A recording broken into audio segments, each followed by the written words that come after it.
Cher professeur, merci pour toutes ces clarifications sur la naissance du féminisme en Afrique.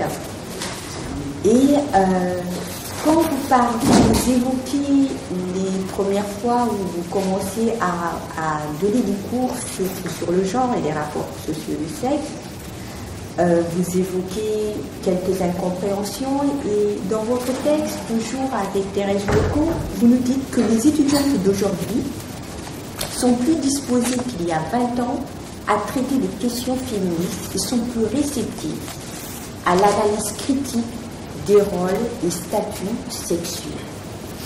On va donc leur passer la parole pour échanger un peu. Bonjour, cher professeur. Laissez-moi le soin de me présenter. Moi, c'est Philippe Arrey. Je suis étudiante. J'ai eu d'abord ma licence en sociologie, mais actuellement, je suis mes cours en gestion de ressources humaines. Je suis d'abord au niveau master. Ma première question. Cher professeur, en 1968, vous avez poursuivi vos études en France. Comment pouvez-vous décrire votre intégration dans ce milieu différent de vos origines, c'est-à-dire ici au Sénégal? Merci. Alors, en 1968, j'ai passé 1 an en France. J'ai passé 1 année pour terminer d'écrire ma thèse et la soutenir.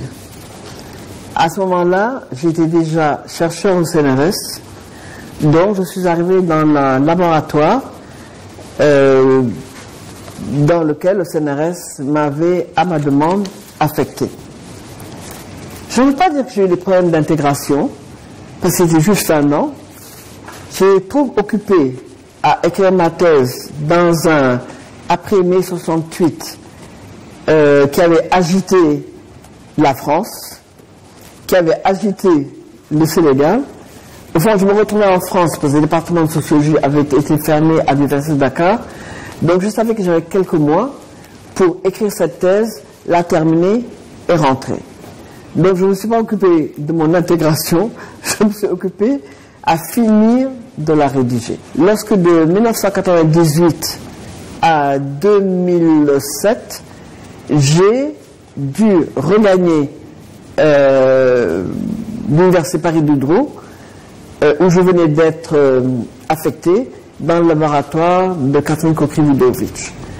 J'avoue que je n'ai pas eu de problème d'intégration dans ce milieu universitaire, parce que le laboratoire était dirigé par Catherine Coquerel-Ludovitch, qui est une historienne de l'Afrique, pour qui ses étudiants en thèse avaient organisé, avaient rédigé un livre qui était un hommage à celle qu'ils appelaient Mama Africa. Catherine Coquerel avait eu plusieurs générations d'étudiants africains, de Côte d'Ivoire, du Congo, du Sénégal. Le président Gbagbo de Côte d'Ivoire était un de ses anciens étudiants. Donc je l'ai connu à Dakar comme collègue, même si elle m'a nommé dans son laboratoire, et c'est elle qui a présidé le jury de ma soutenance de thèse. Donc j'avoue que je n'ai pas eu de problème d'intégration. Là également, je passais un semestre à l'université de Dakar, un semestre à Paris Diderot. C'est une chance. J'ai eu la chance d'avoir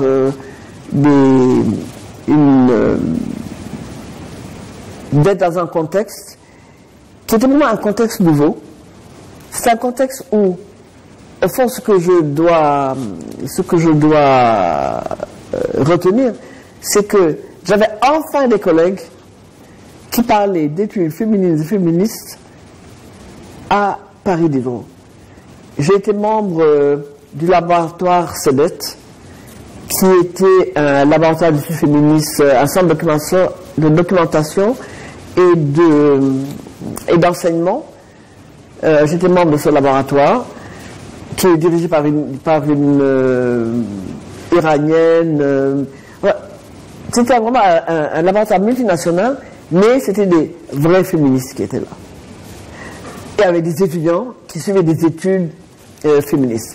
J'étais également membre de la revue de Tumulte, qui est une revue créée par Sonia Daya-Herzberg, qui a été ma directrice de recherche et qui est devenue, à cette occasion, une très très grande amie. J'ai eu vraiment une excellente expérience au CNRS.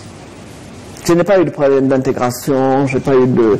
Bon, j'étais mariée, j'avais des enfants, j'étais stable dans ma vie familiale. Bon, ma famille était ici, mes enfants étudiants ailleurs.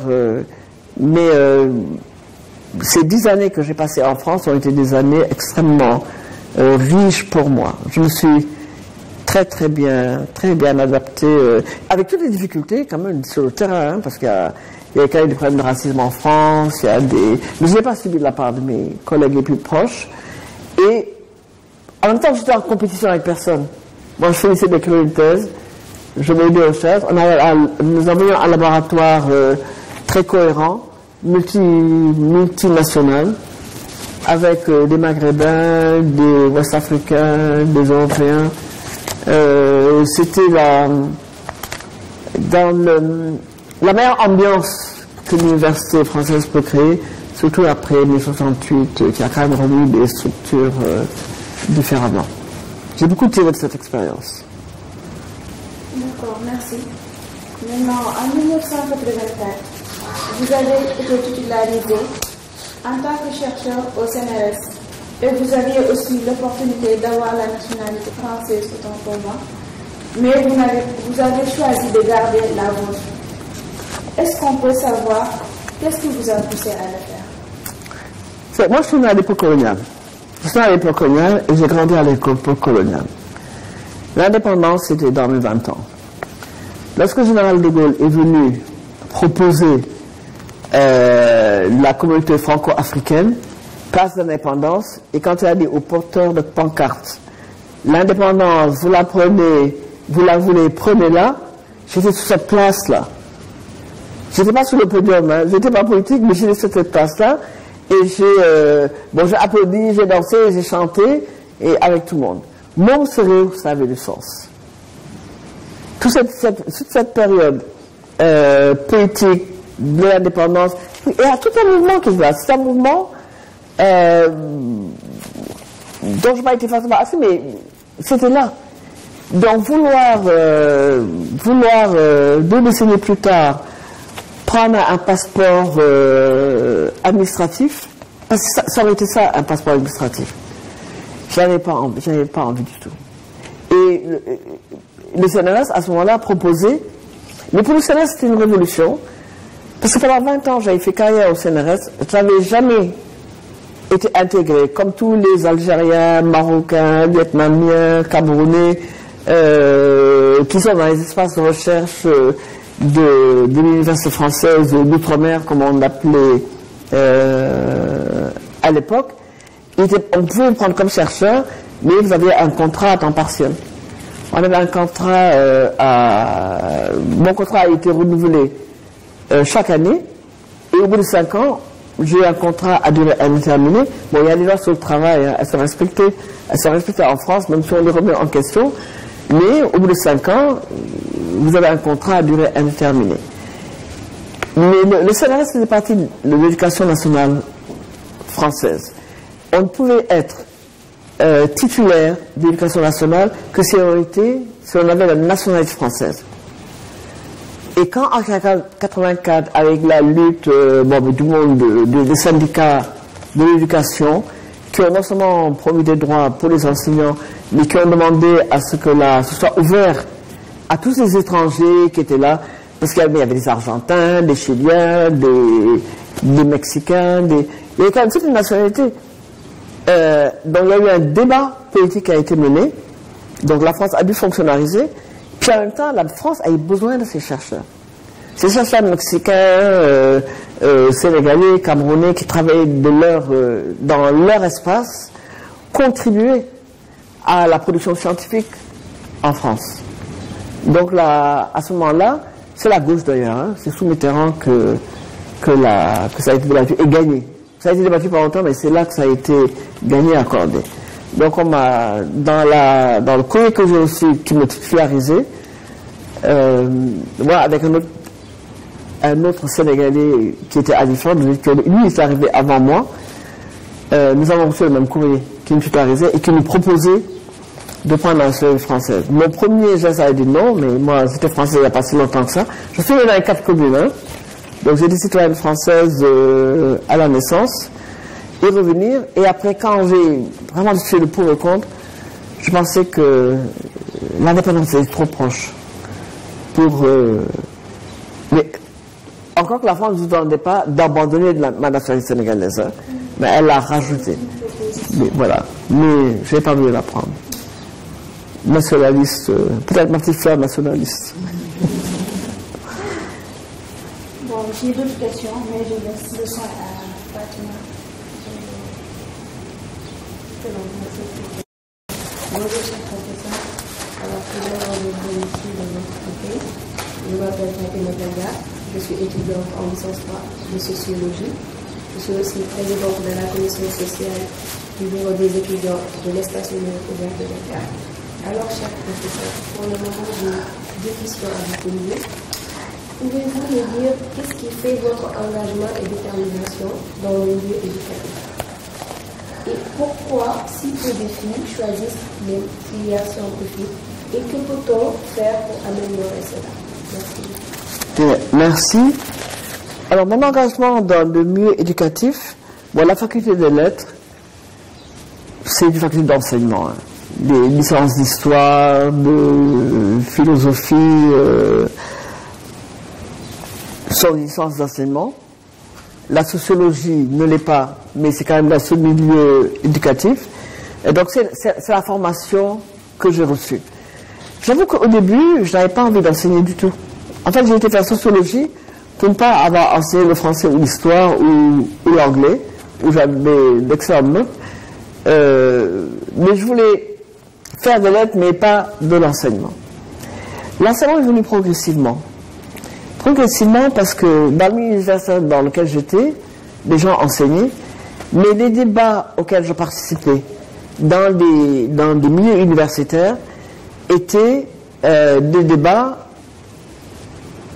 pour l'enseignement. Il n'y a qu'en France que l'on a des institutions de recherche et des institutions d'enseignement. Ni aux États-Unis, et pas beaucoup dans le monde, je pense, on a un secteur de recherche de gens qui n'enseignent pas.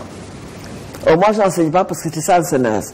Vous n'enseignez pas, vous recherchez, ou bien si vous recherchez, vous n'enseignez pas, ou si vous enseignez, vous avez des crédits de recherche.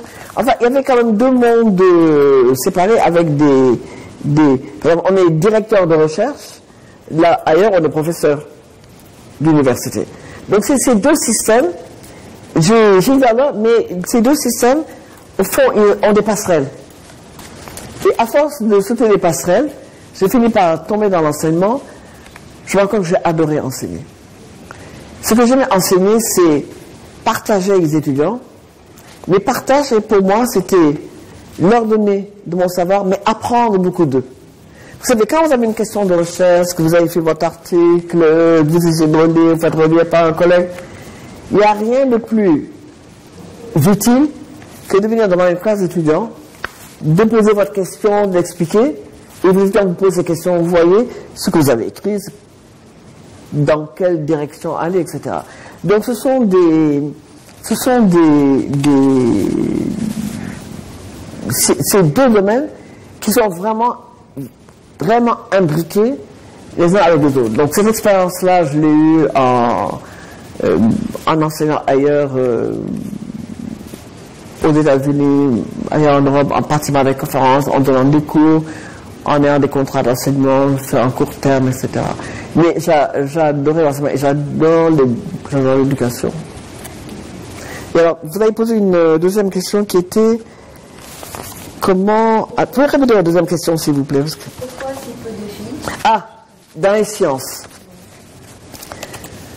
Alors, je vais donner mon expérience personnelle, après je vais vous expliquer ce que je ressens. Nul en maths. Maths, physique, chimie. J'ai jamais su équilibrer une balance. Jamais. J'ai passé le bac. J'ai pu passer le bac de manière confortable, parce que j'avais un beau-frère qui m'aidait dans mes devoirs, et à l'approche du bac, il m'a dit, bon, je vais vous former. Et il nous a enseigné, à mes soeurs et moi, des cours de physique et de chimie qui m'ont permis de sauter le pas, parce que les notes en lettres, à un moment, si vous savez, le coefficient en sciences est tellement élevé que si vous n'avez pas une note au moins moyenne. Donc, vous dire quelle était, je n'aimais pas. Peut-être que si j'avais un autre professeur, je peux rejeter la faute sur d'autres gens, ou bien me culpabiliser moi-même, mais je n'aimais pas. Et je pense que je me suis intéressé aux études quand j'ai arrêté de faire des sciences. Qu'est-ce qui est arrivé quand j'ai eu des enfants? Très tôt, mon mari et moi, nous avons pensé qu'il fallait former les enfants, aussi bien dans le domaine littéraire qu'en sciences. Et en discutant avec eux, en les faisant travailler, bon, peut-être qu'ils avaient des dispositions. Bon, en tout cas, nous avons 4 enfants ingénieurs, dont 3 filles et un garçon. Ils sont tous ingénieurs. Alors peut-être qu'un jour, ils nous feront le procès de pourquoi, mais on pensait, parce que ce que nous disions, c'est que il y a réfléchir l'Afrique et construire l'Afrique. On peut la construire en étant historien, on peut la réfléchir en étant ingénieur. Mais le domaine scientifique était quelque chose d'ouvert, dans un espace où l'enseignement, vous savez, l'enseignement en Afrique a des problèmes. Nous avons des problèmes de carrière, des problèmes de... Madame la professeure Gassama qui est là, c'est bien de quoi je parle. Donc c'était important de former de plus en plus d'Africains. Et aujourd'hui, on a des bourses qui sont données, des institutions sont ouvertes, des facilités pour former de plus en plus, non seulement d'Africains aux sciences, mais de femmes aux sciences.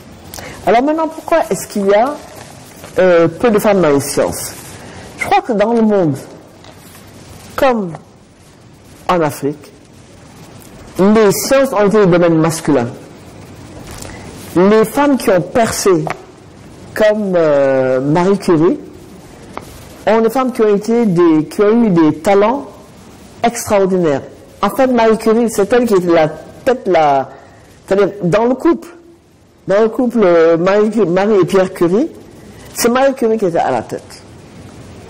Mais on l'a associée à son mari, pour une histoire que je ne vais pas raconter ici, parce qu'elle est certainement beaucoup plus complexe, au fond, peut-être je fais un peu de caricature, mais pour que les femmes commencent à percer dans les sciences, en Europe, on a dû faire de la discrimination positive.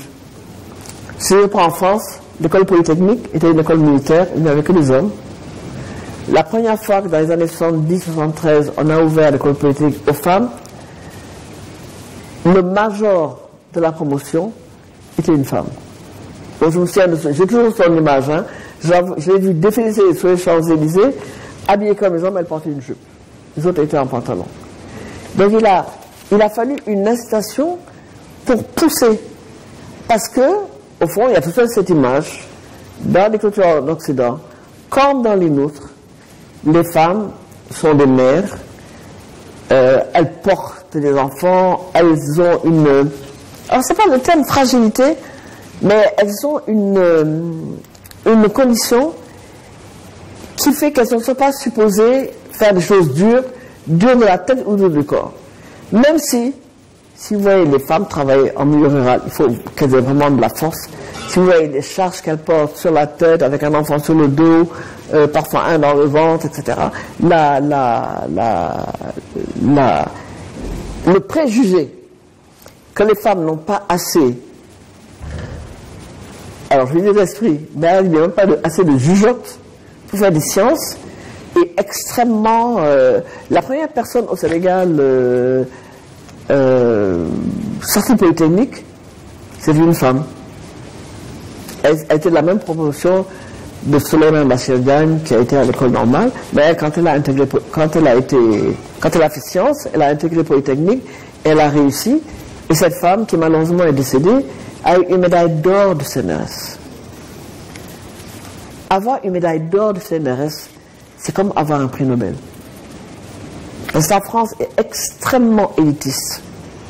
Elle distribue ses médailles, pas au compte-gouttes, c'est pas le mot, mais sur un critère de sélection extrêmement rigoureux. Rosien a obtenu une médaille d'or de FNRS. Elle est morte malheureusement quelques années plus tard. Et ici au Sénégal, dans les classes de mathématiques, on avait très peu de femmes. Je me souviens quand j'étais en 7e ou 8e, il y avait une ou deux femmes en matélème, qui était la classe C.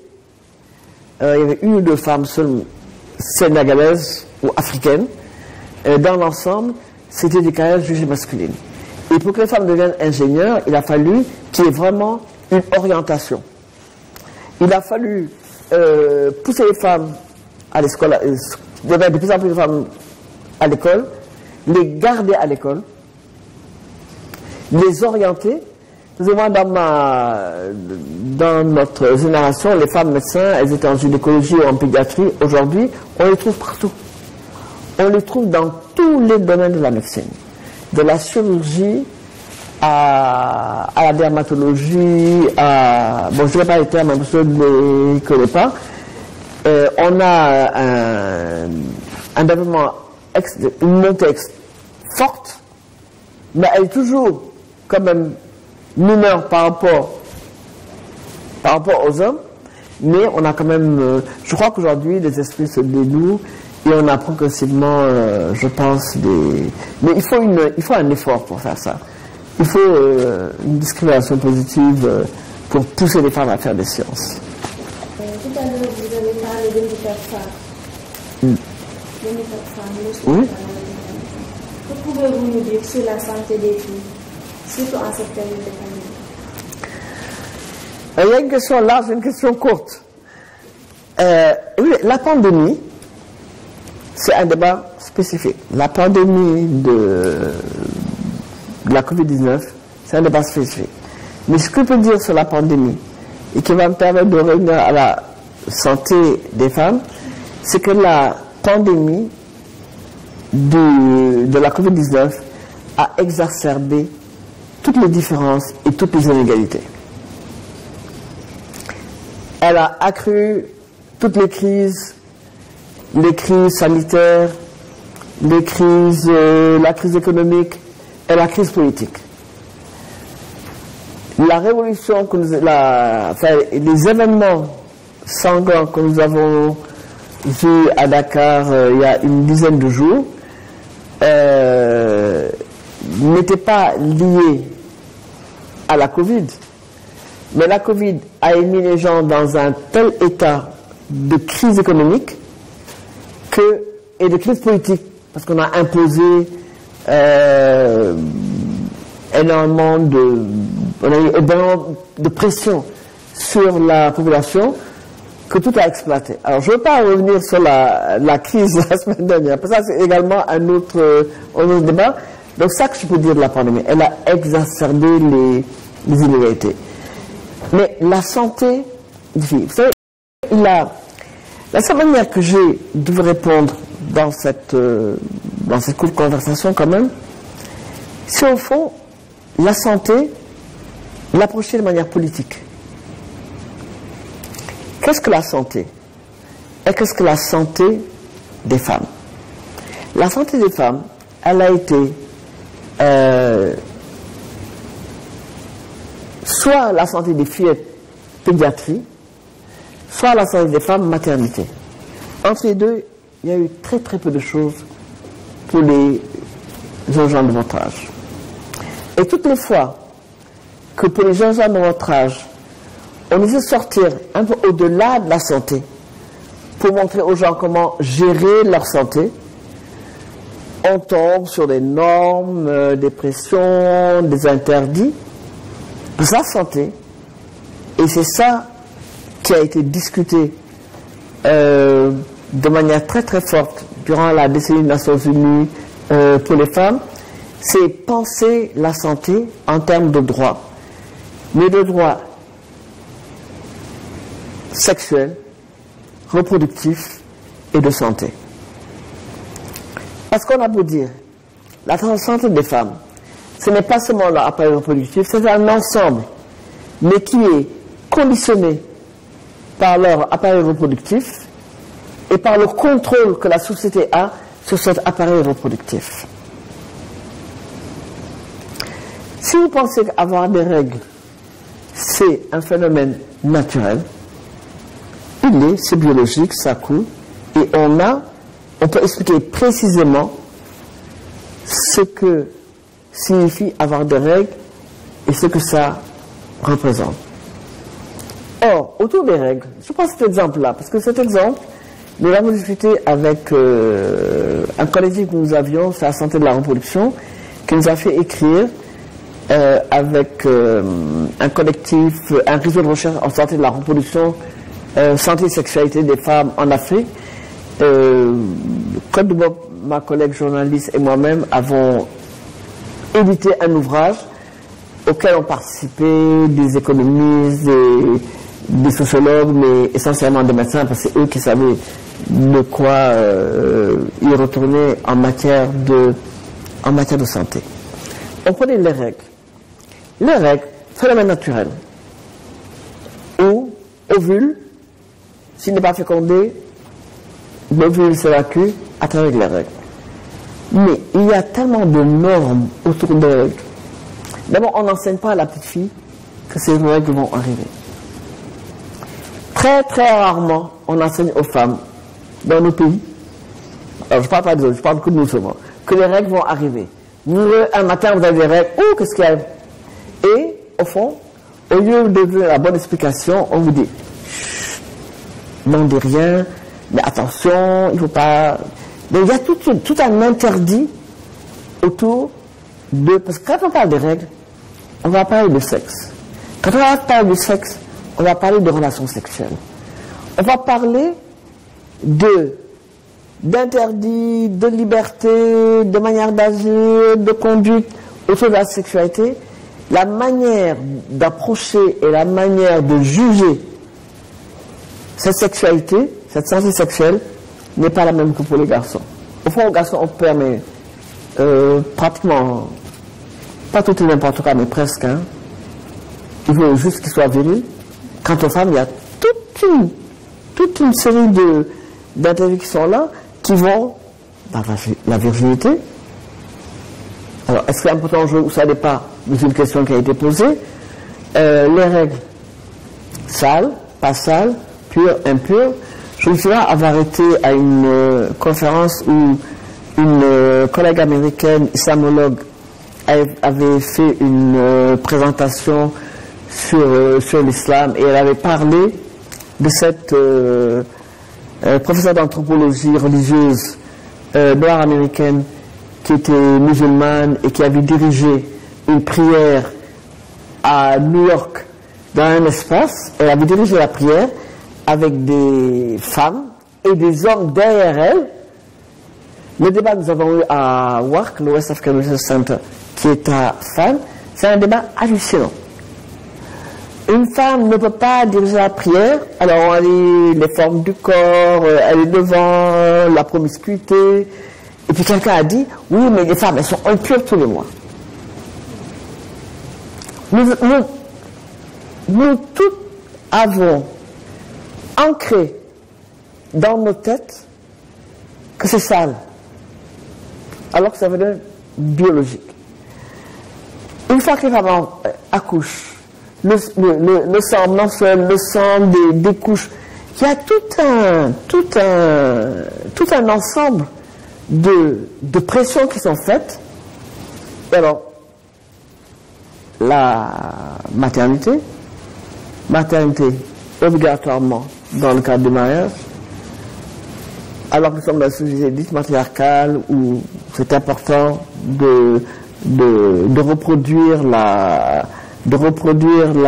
lignée, les normes religieuses, les normes musulmanes, les normes chrétiennes. Donc il y a cette gestion sociale du corps des femmes qui fait qu'on est obligé d'accepter que le corps est politique. Le corps est politique. la culture gère le corps des hommes. La religion gère... Alors l'église, la mosquée, même niveau, hein, gère le corps des femmes. Et alors ça mène à tous les débats autour du voile, pas voile, qu'est-ce qui est décent, pas décent, ce qui est court, ce qui est long, ce qui est serré, ce qui est... Vous avez vu le problème du voile à Jeanne d'Arc? Le voile à Jeanne d'Arc, il y a le voile, mais c'était surtout le corps des femmes qui était en enjeu là. Donc, si je veux parler de la santé des femmes, c'est à la fois pas de la santé, mais en termes de droits. Les femmes doivent disposer le droit de disposer de son corps. Mon corps m'appartient. Alors c'est bien quand vous dites mob c'est mob, c'est épouvantable, mais toutes les femmes devraient savoir que leur corps leur appartient. Apprendre aux petites filles que leur corps leur appartient, ne pas laisser n'importe qui le toucher. Et en même temps, c'est dire aux parents que le corps de leur enfant ne leur appartient pas. Il leur appartient de mettre au monde, il leur appartient de le protéger, mais les parents ne peuvent pas imposer, sans discuter, sans éduquer, sans élaborer une compréhension de ce qu'est le corps de la femme et ce que ça a santé la sexualité. C'est une approche différente de celle que vous avez dû... Mais il faut ouvrir les débats. Il faut ouvrir les débats. Vous avez un peu brossé du côté religieux, je vais en revenir. La religion est l'un des principaux boucliers des hommes pour maintenir la femme sous son tutelle. Que pensez-vous de ça?